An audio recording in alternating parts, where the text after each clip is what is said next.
Okay, let's go for a big byte.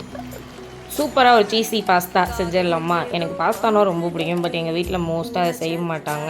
ஏன்னு தான் தெரில. ஸோ நம்மளே செஞ்சு சாப்பிட்லான்னு செய்ய ஆரம்பிச்சாச்சு. கொஞ்சமாக பட்டர் ஆட் பண்ணிட்டு நல்லா ஃபைனாக சாப் பண்ண பூண்டு, அது கூடவே பார்த்திங்கன்னா ஒரு பெரிய வெங்காயத்தை நறுக்கி எடுத்து வச்சுருந்தா அதையும் ஆட் பண்ணிக்கோங்க. பட்டர் பத்தலை, ஸோ அதனால் நான் அதை திருப்பி ஆட் பண்ணியிருக்கேன். ஆல்ரெடி பார்த்திங்கன்னா நம்ம பாஸ்தாவை வேக வச்சு எடுத்தாச்சு. அந்த வேக வச்ச தண்ணியை மட்டும் ஒரு டம்ளர் எடுத்து வச்சுக்கோங்க. ஏன்னா கடைசியாக பாஸ்தாவில் ஆட் பண்ணுறதுக்கு கொஞ்சம் நல்லாயிருக்கும். ஆனியன் நல்லா வதங்கின கையோட டொமேட்டோ பேஸ்ட்டு இது எப்படி அரைக்கிறதுன்னு வேணால் கேளுங்க. நான் உங்களுக்கு அடுத்த வீடியோவாக இதை போட்டுடுறேன். அதை ஆட் பண்ணிட்டு அது கூடவே பார்த்திங்கன்னா நம்ம அந்த பாஸ்தாவோட வாட்டர் கொஞ்சம் எடுத்து வச்சுருந்தோம்ல, அதையும் நல்லா போட்டு நல்லா மிக்ஸ் பண்ணிக்கோங்க.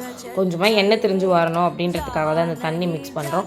உங்கள்கிட்ட ஃப்ரெஷ் க்ரீம் இல்லை அப்படின்ற பட்சத்தில் இதை ட்ரை பண்ணி பாருங்கள். ஒரு 10 நிமிஷத்துக்கு முன்னாடியே ஒரு 10 முந்திரியை பாலில் போட்டு ஊற வச்சுருங்க. ஊற வச்சுட்டு நல்லா அதை ஸ்மூத் பேஸ்ட்டாக அரைச்சி எடுத்திங்கன்னா உண்மையிலே அதை பார்க்க க்ரீம் மாதிரி இருக்கும். பட் இது க்ரீம் இல்லை. ஒரு டம்ளர் பால் சேர்த்துட்டு இப்போ தான் நம்ம அரைச்சி வச்சுருந்தா அந்த முந்திரி பேஸ்ட்டை ஆட் பண்ணுறோம். உங்களுக்கு பார்த்தாலே தெரியுதா அது எவ்வளோ அழகாக க்ரீமியாக இருக்குதுன்னு. மிளகாத்தூள் தேவையான அளவு கொஞ்சமாக கரம் மசாலா ஆட் பண்ணிட்டு நல்லா மிக்ஸ் பண்ணிக்கோங்க. மிக்ஸ் பண்ணிட்டு இந்த மாதிரி நல்லா உங்களுக்கே தெரியும் கொஞ்சமாக வத்திருச்சு அப்படின்னு. அந்த ஸ்டேஜில் நம்ம எடுத்து வச்சுருந்த பாஸ்தாவை ஆட் பண்ணிட வேண்டியதான். பாஸ்தாவை ஆட் பண்ணிட்டு அது கூடவே பார்த்திங்கன்னா நம்ம பாஸ்தா வாட்டர் எடுத்து வச்சுருந்தோம்ல, அதையும் ஆட் பண்ணிக்கலாம். நல்லா மிக்ஸ் பண்ணிட்டு நான் ஆட் பண்ணிக்க போகிறேன். ஸோ மறக்காம இப்போ தான் நீங்கள் ஃபஸ்ட் டைம் நம்ம சேனலை பார்க்குறீங்க, சப்ஸ்கிரைப் பண்ணி நம்ம சேனலுக்கு சப்போர்ட் பண்ணுங்கள். ஸோ பாஸ்தாவோட வாட்டரே ஆட் பண்ணியாச்சு. ரொம்ப நாளாக இந்த 7Kலே நிற்கிது மக்களே. கொஞ்சம் பார்த்து அந்த சப்ஸ்கிரைபை பண்ணி விடுங்க. கடைசியாக கொத்தமல்லி தலை தூவிட்டு, இல்லாட்டி கஸ்தூரி மேத்தி இருந்தாலும் அதையும் போடலாம். என்கிட்ட இல்லை, அதனால் நான் கொத்தமல்லி தலையை தூவிட்டேன்.